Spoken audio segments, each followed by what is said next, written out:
Capítulo 9. A sabedoria do cosmos. A história a seguir resume, como um todo, o estado da Igreja de abraçar com rapidez a sabedoria do mundo e a sua falta do verdadeiro discernimento espiritual. Era mais uma tarde rotineira de setembro na vida de Wes Allen. Por ser chefe de departamento de uma grande denominação, ele era muito respeitado e estimado por todos aqueles que o conheciam. No entanto, sem que ele soubesse, sua reputação estava sofrendo um ataque demoníaco. De outro lado da cidade, Amy, a filha de 18 anos de Wes, estava sendo acompanhada por uma psicoterapeuta cristã, conforme investigava a raiz dos profundos problemas entre aspas da jovem. A terapeuta foi aos poucos sugerindo que Amy teria sido molestada pelo pai na infância. No início, a adolescente recusou aquela possibilidade. No entanto, à medida que a terapeuta habilmente seguia essa linha de pensamento, a garota começou a se lembrar dos incidentes. Ela então voltou-se contra o pai, cujos esforços para argumentar com a filha só reforçavam nela a convicção de que a psicoterapeuta estava certa. A terapeuta imediatamente contou suas descobertas, entre aspas, aos superiores de Wes Allen, que logo foi demitido. Revoltado com aquelas falsas acusações, ele processou a profissional e venceu a causa depois que sua filha negou a veracidade daquelas memórias. Por fim, após ter sido inocentado de todas as acusações, o relacionamento de Wes com Amy foi restaurado e eles reassumiram a sua antiga posição na denominação. Uma igreja mundana e cheia de problemas é suscetível a soluções mundanas. Para auxiliar o corpo de Cristo e suportar, entre aspas, as muitas demandas que o sobrecarregam, o espírito da Babilônia designou uma indústria de profissionais. Estes são capazes de fornecer ajuda suficiente aos cristãos, mas, por outro lado, também os impedem de chegar a um quebrantamento sincero diante de Deus pelo arrependimento. Em vez de abraçar os conceitos bíblicos de abnegação e morte do próprio eu, os cristãos correm para as especialistas, cujas alternativas os mantêm trancados na prisão do egocentrismo. A igreja abraçou com tanto entusiasmo essa abordagem mundana a ponto de chegar à conclusão absurda de que o cristão formado em psicologia está qualificado a ensinar como ter uma vida vitoriosa em Cristo.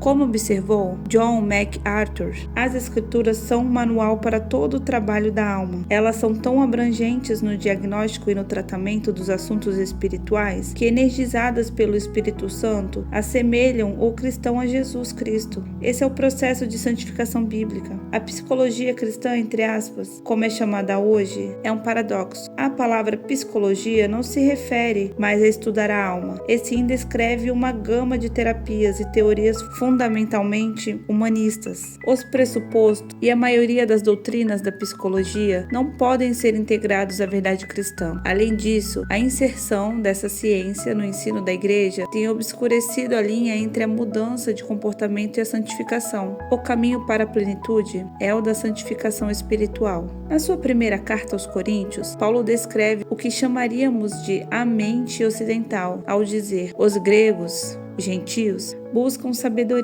1 Coríntios capítulo 1, versículo 22. A tendência de exaltar a sabedoria humana é um obstáculo primário enfrentado pelos cristãos que buscam uma vida íntima, verdadeira e vitoriosa em Cristo Jesus. Deus não quer que sejamos robôs insanos, porém, Ele nos orienta a pensar nas coisas do alto. Veja Colossenses capítulo 3, versículo 1. E a buscar a mente de Cristo em tudo. O problema é o seguinte: somos inclinados a tratar os assuntos espirituais com um pensamento natural, de uma mente caída, uma eterna antagonista de Deus. O apóstolo Paulo disse: a mentalidade da carne é inimiga de Deus, porque não se submete à lei de Deus, nem pode fazê-lo. Romanos capítulo 8, versículo 7, versão NVI. De acordo com ele, o processo de funcionamento da mente humana é completamente diferente do agir do espírito. Os seres humanos são egocêntricos por excelência.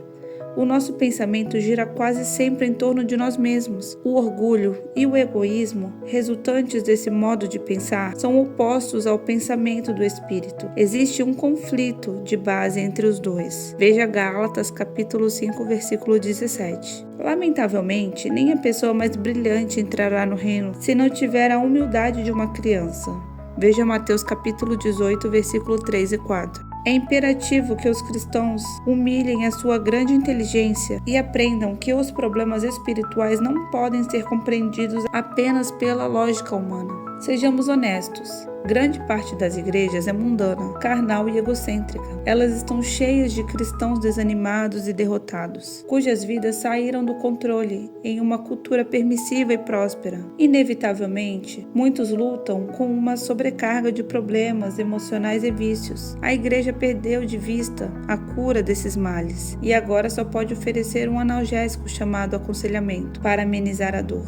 Poucos dos que estão em posições influentes entendem o significado de ir para o Calvário. Os antigos possuidores de um forte testemunho acerca do andar do Espírito morreram sem ter quem os substituísse. Os ensinamentos do cosmo têm deslizado por baixo da porta e, lenta e sistematicamente, está nos submetendo a uma lavagem cerebral. É hora de despertar do sono e abrir os olhos para o engano que nos alcançou.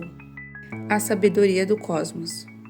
Aos cristãos em Corinto, que estavam sempre em busca de novas ideias e filosofias, Paulo declarou: "Mas nós não recebemos o Espírito do mundo, mas o Espírito que provém de Deus, para que pudéssemos conhecer o que nos é dado gratuitamente por Deus, as quais também falamos, não com palavras de sabedoria humana, mas com as que o Espírito Santo ensina, comparando as coisas espirituais com as espirituais. Ora, o homem natural não compreende as coisas do Espírito de Deus, porque lhe parecem loucura, e não pode entendê-las, porque elas se discernem espiritualmente." 1 Coríntios capítulo 2, versículo do 12 ao 14.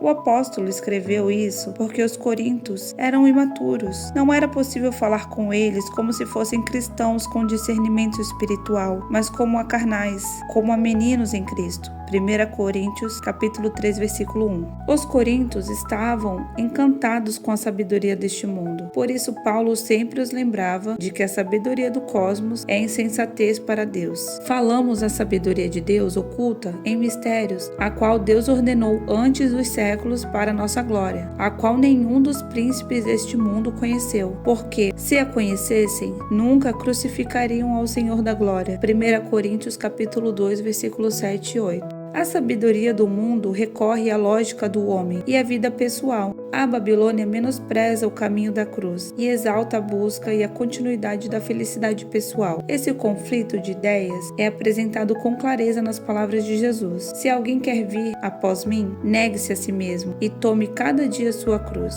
e siga-me, porque qualquer que quiser salvar a sua vida, perdê-la-á, mas qualquer que por amor de mim perder a sua vida, a salvará." Lucas capítulo 9, versículo 23 e 24. Essa maneira de pensar é oposta ao pensamento disseminado pelo cosmos e aponta para o motivo de os cristãos terem tantos problemas não resolvidos: a falta de vontade de negarem a si mesmos. Após mais de 30 anos auxiliando pessoas com sérias dificuldades nos ministérios, aprendemos que somente Jesus Cristo tem o poder de dar a verdadeira alegria e o real contentamento. Ele de fato tem esse poder. Quem aprende o segredo de um coração obediente e de total rendição à vontade do Filho, conhece um estado abençoado de ser. Muitos querem a ajuda de Deus, mas nos seus próprios termos querem que o Senhor resolva os seus problemas, sem lhe exigir nada em troca. "Mude-me e conserte-me." Oram sem nenhuma intenção de ter uma vida de submissão, obediência e abnegação.